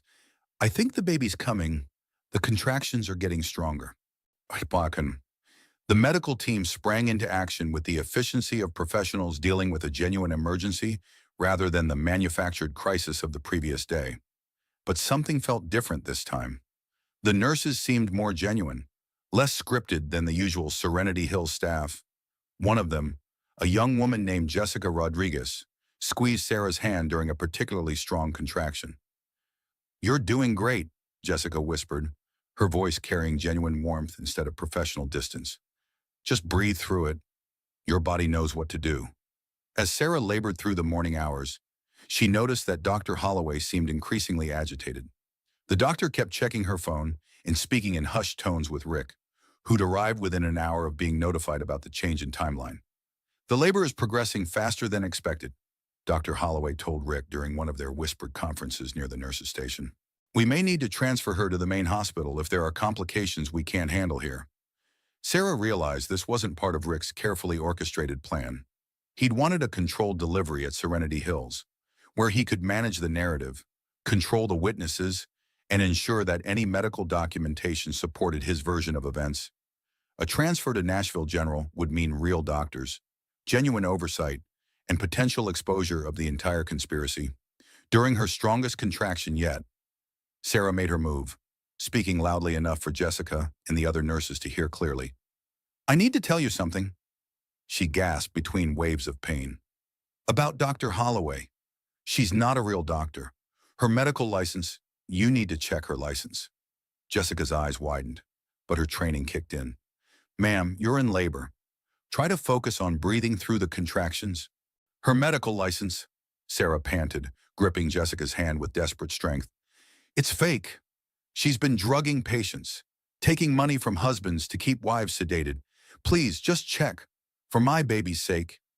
Jessica glanced around nervously, clearly torn between dismissing what seemed like the ramblings of a woman in labor and the nagging doubts that Sarah's words had triggered. The young nurse had probably noticed things that seemed off about the facility, inconsistencies that she'd dismissed because challenging authority seemed impossible. Please, Sarah gripped Jessica's hand tighter during the next contraction. Just check. What's the harm in verifying credentials? The next few hours blurred together in a haze of pain and desperation.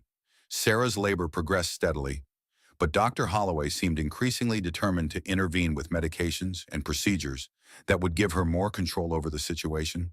She kept suggesting an emergency C-section, claiming the baby was in distress despite the monitors showing normal readings. At noon, everything changed in a cascade of events that moved too quickly for anyone to control. Jake Morrison burst into the delivery room with 2 FBI agents, a court order, and righteous fury that had been building for years. Behind them came Marcus Chen with a camera crew from Channel 5 News, finally ready to expose the story he'd been investigating for months. Step away from the patient, one of the FBI agents commanded Dr. Holloway with the authority of federal law enforcement. Patricia Holloway, you're under arrest for practicing medicine without a license, conspiracy to commit fraud, and violation of federal civil rights statutes. The room erupted in chaos that competed with Sarah's labor pains for her attention. Rick tried to leave, his composure finally cracking as he realized his carefully constructed world was collapsing. But the second FBI agent blocked his path. Richard Blackwood, you're also under arrest for conspiracy, illegal surveillance, drugging without consent, and violation of patient rights.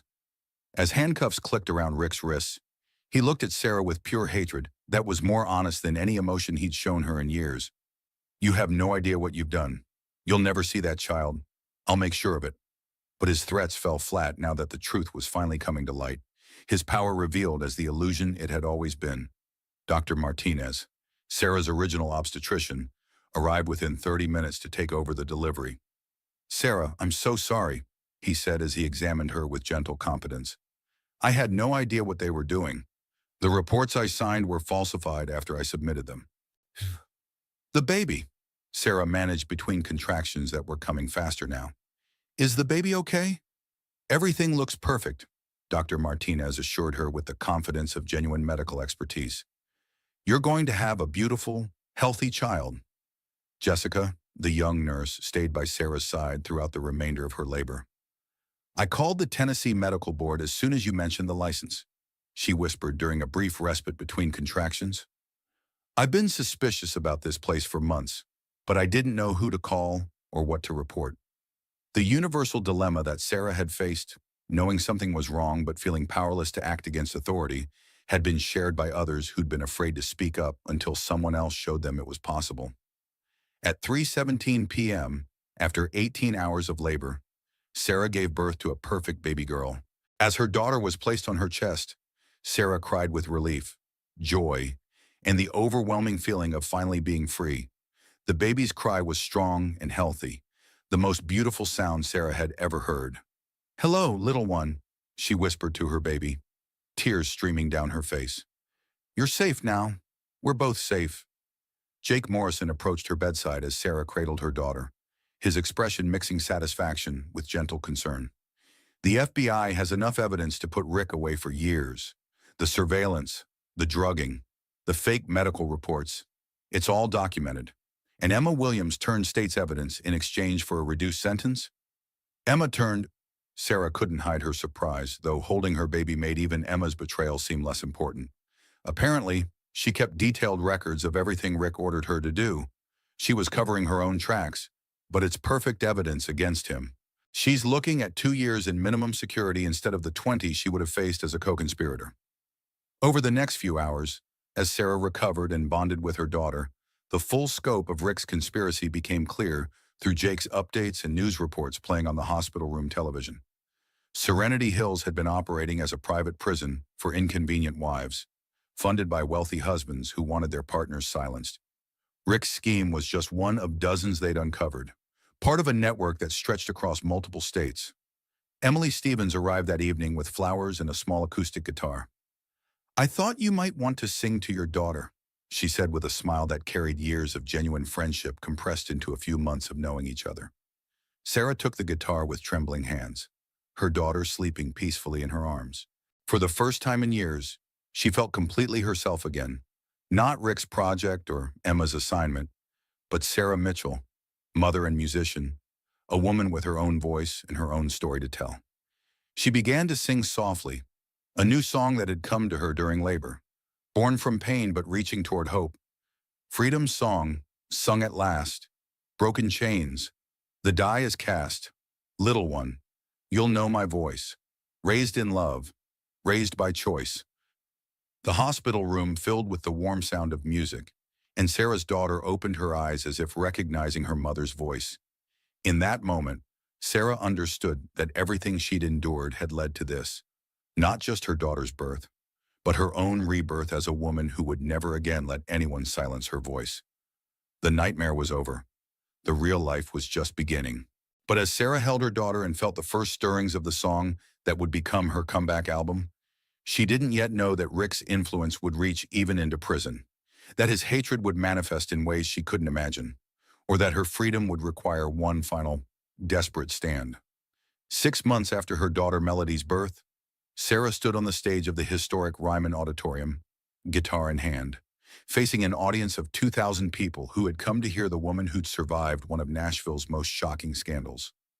The venue that had once seemed impossibly out of reach now felt like home, like the natural place for a voice that had been silenced too long. The lights were warm on her face, and in the front row, Emily Stevens beamed with pride while holding baby Melody, who gurgled happily at the sound of her mother's voice. The sight of her daughter safe and loved gave Sarah the strength to bare her soul to strangers who'd followed her story through news reports and legal proceedings. "This song is for every woman who's ever felt like she lost herself," Sarah said into the microphone, her voice carrying to every corner of the auditorium. "And for everyone who helped me find my way back." The opening chords of Golden Cage filled the historic venue, and Sarah's voice soared with a power and authenticity that brought tears to half the audience. The song she'd written in secret during her imprisonment had become an anthem for survivors, reaching the top of the country charts and earning her first Grammy nomination in 5 years. The past 6 months had been a whirlwind of healing, legal proceedings, and rediscovering herself as both a mother and an artist. Rick's trial had been a media sensation, exposing the network of wealthy men who'd used places like Serenity Hills to control their wives. He'd been sentenced to 12 years in federal prison, and civil suits from his victims had left him financially ruined. The evidence had been overwhelming. Emma Williams' detailed records, combined with Sarah's recordings and testimony from other victims, had painted a picture of systematic abuse that shocked even seasoned prosecutors. Rick's empire had crumbled as investors fled and business partners cut ties, his name becoming synonymous with the worst kind of domestic abuse. Emma Williams had served as a key witness against Rick, and her detailed records had helped convict not just him, but Dr. Holloway and the entire Serenity Hills operation. In exchange for her cooperation, Emma received a reduced sentence of 2 years in minimum security prison, a deal that had sparked controversy but provided crucial evidence for dozens of other cases. "I was scared of him too," Emma had told Sarah during one of their supervised meetings before the trial. "That doesn't excuse what I did, but I want you to know I'm glad you fought back. I should have been brave enough to do it myself." Sarah had found some peace in those words, understanding that Rick's manipulation had extended to everyone around him. It didn't forgive Emma's betrayal, but it helped Sarah release the anger that could have consumed her. Forgiveness, she'd learned in therapy, was something she did for herself, not for the people who'd wronged her. Now, as she finished her song to thunderous applause that seemed to shake the historic building, Sarah felt the fulfillment she'd been chasing since her teens. But this time, it was balanced with something equally important: the love of her daughter and the support of genuine friends who valued her for who she was, not what she could provide them. After the show, Sarah found herself surrounded by well-wishers backstage, but the most important people were those closest to her. Margaret Stevens, who'd become like a mother to her, fussed over Melody while Emily discussed plans for Sarah's upcoming album. "The pre-orders are through the roof," Emily said excitedly, her eyes bright with the success of someone who'd bet everything on authentic artistry and won.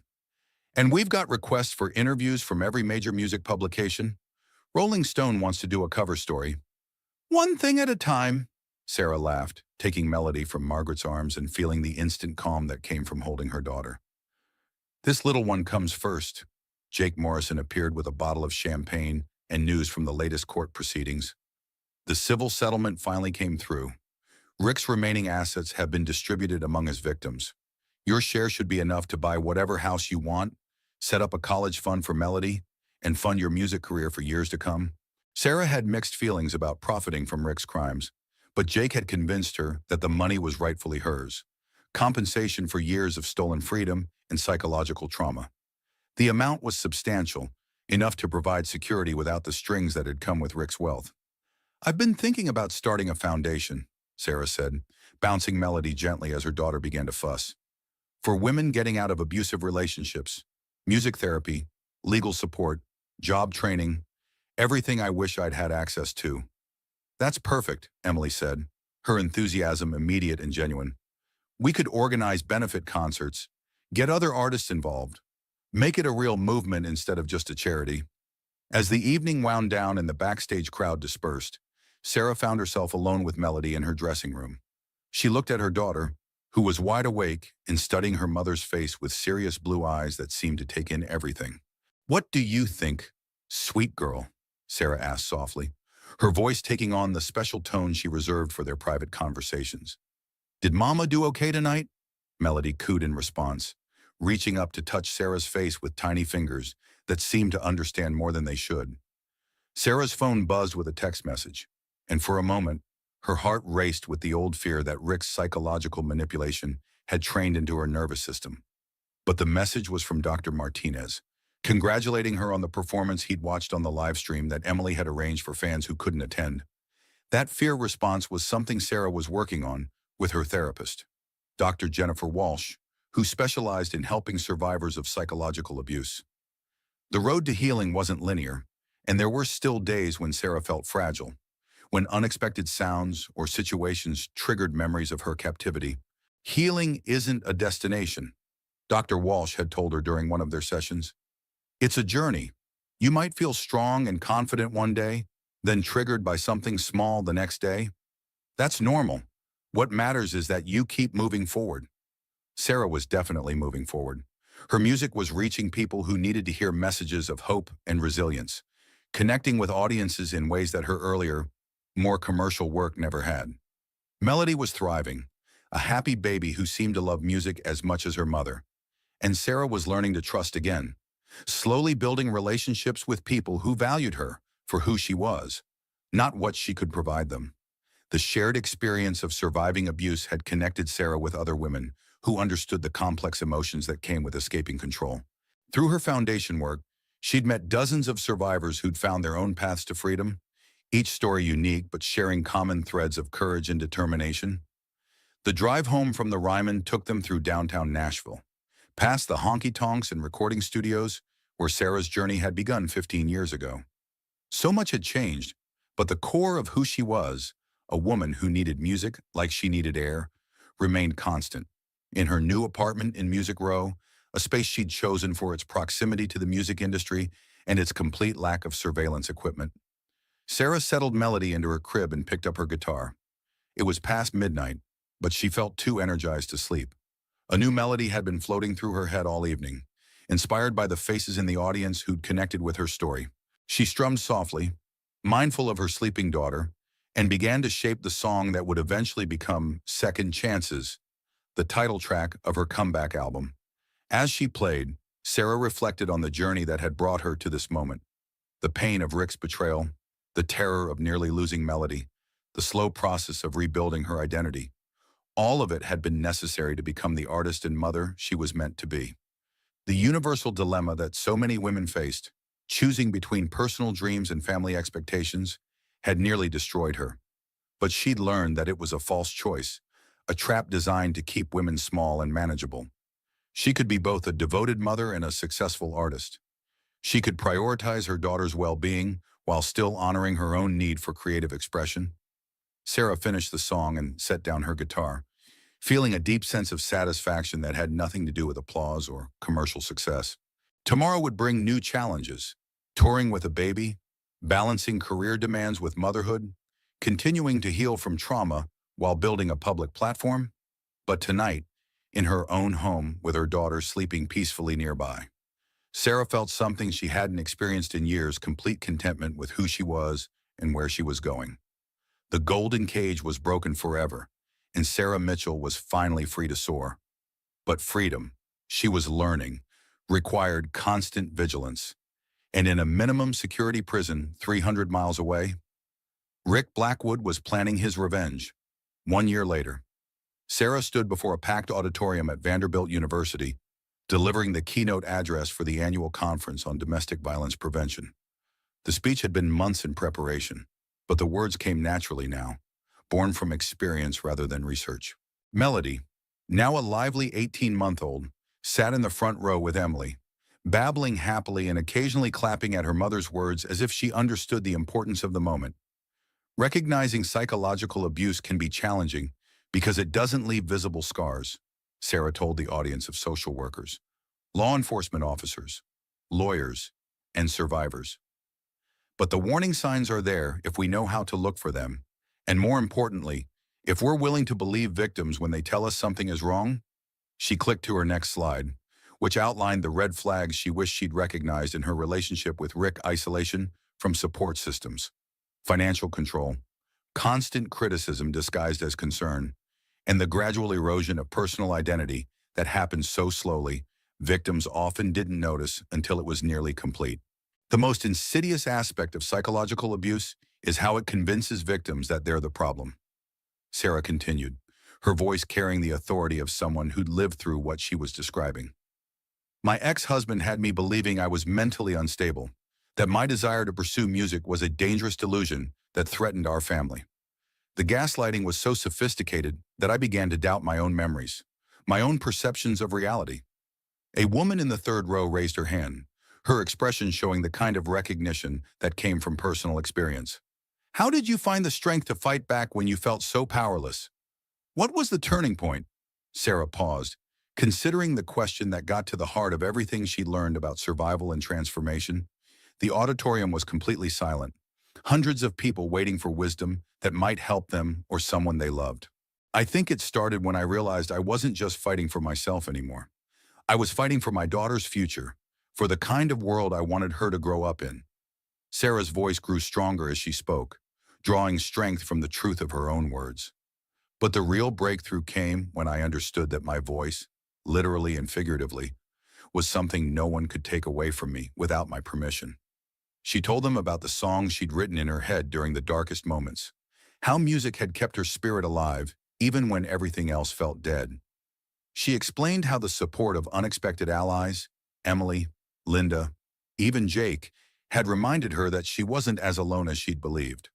The wisdom moment that would stay with her audience came as Sarah reached the conclusion of her speech.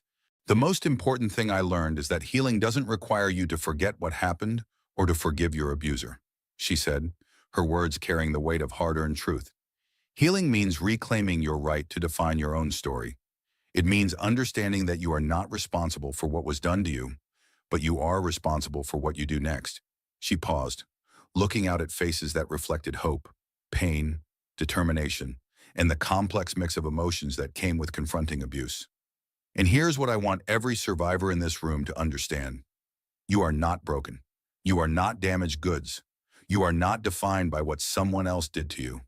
You are a person with inherent worth and dignity, and you deserve love that builds you up instead of tearing you down. The standing ovation that followed felt different from the applause she received at concerts. This was deeper, more personal, recognition not just of her talent, but of her transformation from victim to advocate, from silenced woman to powerful voice for change. After the presentation, Sarah was approached by dozens of people sharing their own stories. A young mother escaping an emotionally abusive marriage, a college student whose boyfriend controlled every aspect of her life, an elderly woman whose children were trying to have her declared incompetent to steal her inheritance, a social worker who'd been fighting the system for years, trying to get better protections for victims. Each conversation reinforced Sarah's understanding of how widespread these patterns were and how desperately survivors needed to know they weren't alone. The foundation she'd started with the settlement money from Rick's assets had already helped over 200 women escape abusive situations, providing everything from emergency housing to legal representation to job training. That evening, at the conference's closing dinner, Sarah was honored with the Survivor Leadership Award, a crystal plaque that seemed insignificant compared to the knowledge that her story was helping others find their freedom.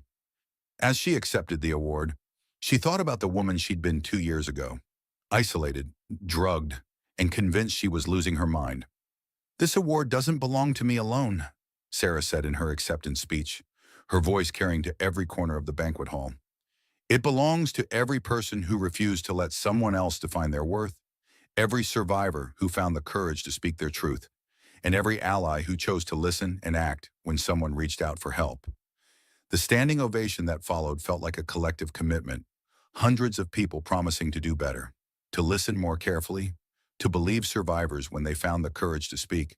Later that night, in her hotel room, Sarah video called her mother in California, their relationship slowly healing after years of strain caused by Rick's isolation tactics. The conversation was warm, natural, filled with the kind of easy affection that Sarah had thought was lost forever. "I watched your speech online," her mother said, tears visible even through the computer screen. "I'm so proud of the woman you've become, and I'm sorry I didn't fight harder to reach you when Rick was isolating you from the family. Mom, you couldn't have known how bad it was. He was very good at maintaining appearances, at making everything look normal from the outside. I should have trusted my instincts. I should have been more persistent. I should have—" Sarah gently interrupted her mother's litany of regrets. "What matters is that we're here now. Melody needs her grandmother, and I need my mom. We can't change the past, but we can build the future we want." The next morning, Sarah flew back to Nashville with Melody and Emily, the airplane cabin filled with the comfortable chatter of women who'd built their own family through choice rather than obligation. During the flight, Sarah worked on lyrics for a new song while Melody napped in her arms, the child's peaceful breathing providing a rhythm that influenced the melody taking shape in Sarah's mind. The song was about the complexity of healing, how it could happen in moments of triumph like the previous night's award, but also in quiet daily choices to trust again, to hope again, to love again. Healing wasn't a destination, but a journey, and every day brought new opportunities to choose freedom over fear. At home in Nashville, Sarah's life had settled into a rhythm that balanced her various roles without sacrificing any of them. Mornings were for Melody, breakfast together, playtime in the sunny living room, walks through the neighborhood where other young families were building lives filled with music and possibility. Sarah had chosen her apartment specifically for its proximity to families with children, wanting Melody to grow up surrounded by laughter and the kind of normal chaos that healthy families created. Afternoons were for music and foundation work, writing songs that continued to reach people who needed messages of hope, answering emails from survivors who'd reached out after hearing her story, working with Emily to plan benefit concerts that raised both money and awareness. Evenings belonged to both of them. Sarah would cook dinner while Melody played with her toys. Then they'd have bath time and bedtime stories. Sometimes Sarah sang lullabies. Sometimes she read from the growing stack of children's books that friends kept bringing. Always, there was music in their home, whether from Sarah's guitar or the carefully curated playlist of children's songs that Melody had developed strong opinions about. The Sarah Mitchell Foundation was thriving, providing emergency support for women leaving abusive relationships and funding music therapy programs at domestic violence shelters across the Southeast. Emily had stepped up as the foundation's executive director, bringing her business skills to complement Sarah's vision and lived experience. "We've helped 312 women in the past 8 months," Emily reported during their weekly foundation meeting, held in Sarah's living room while Melody built elaborate structures with colorful blocks. "And the music therapy program has expanded to 18 cities. Sarah felt deep satisfaction in those numbers, knowing that each one represented a life potentially transformed. A woman who'd found the courage to leave an abusive situation because she knew help was available. But she also understood that systemic change required more than individual healing. "I've been thinking about the legislative angle," Sarah said, bouncing Melody on her knee as her daughter showed her a particularly impressive block tower. "There's a bill in the Tennessee legislature about mandatory training for judges handling custody cases involving domestic violence allegations. You want to testify?" "I think I have to." Rick almost succeeded in stealing Melody because the legal system wasn't equipped to recognize psychological abuse. "We need to change that." That afternoon, while Melody napped, Sarah sat at her piano working on the song she'd started on the plane. The melody was hauntingly beautiful, and the lyrics spoke to the hard-won wisdom that came from surviving the unthinkable. Every scar tells a story. Every tear waters growth. The darkness taught me to treasure light. The silence taught me the power of my voice. Now I sing for the ones still finding their way home. As she played, Sarah reflected on the journey that had brought her to this moment. The pain had been real, the losses significant. She would always carry the grief of the months stolen from her, the trauma of nearly losing Melody, the betrayal of people she'd trusted. But the woman she'd become through surviving Rick's abuse was stronger, wiser, and more compassionate than the person she'd been before. She understood now that suffering could either destroy or transform, depending on how you chose to carry it forward. She thought about the young women in the audience the previous night, just beginning to recognize the warning signs in their own relationships. She thought about Melody, growing up with a mother who would teach her that her voice mattered, that her dreams were valid, that no one had the right to diminish her light. Most importantly, Sarah thought about the future she was building, not just for herself and Melody, but for all the women who would come after them. A future where psychological abuse was recognized and addressed, where survivors were believed and supported, where no woman would have to choose between safety and her sense of self. The baby monitor crackled with the sound of Melody waking from her nap, and Sarah closed the piano with a smile. There would be time to finish the song later. Right now, her daughter needed her, and Sarah had learned that being present for the people you love was its own form of healing. As she climbed the stairs to Melody's nursery, Sarah hummed the melody she'd been working on. It was a song about redemption, about the unexpected strength that could emerge from survival, about the wisdom that came from refusing to let anyone else write your story. And as Melody's face lit up at the sight of her mother, Sarah knew that this life built on her own terms, these relationships rooted in genuine love, this voice that would never again be silenced, was the greatest victory of all. The golden cage was nothing but a memory now.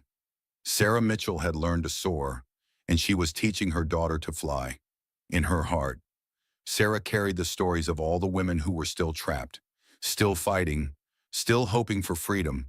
Her voice had become their voice, her platform their megaphone, her survival their proof that escape was possible. The wisdom she'd gained from her ordeal was simple but profound. You are worthy of love that lifts you up. You are capable of more than you know. Your voice matters. And sometimes the most revolutionary act is simply refusing to disappear. Sarah Mitchell had refused to disappear, and in doing so, she'd lit a beacon for others to follow home to themselves. Sarah Mitchell's story proves that no cage is unbreakable when you remember who you truly are. Her foundation has now helped over 500 women escape abusive situations, and her music continues to be a beacon of hope for survivors worldwide.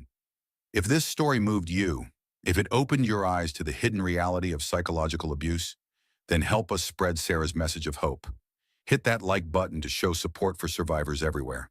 Share this video with someone who needs to hear that they're not alone, and subscribe to our channel because every story we tell has the power to change a life.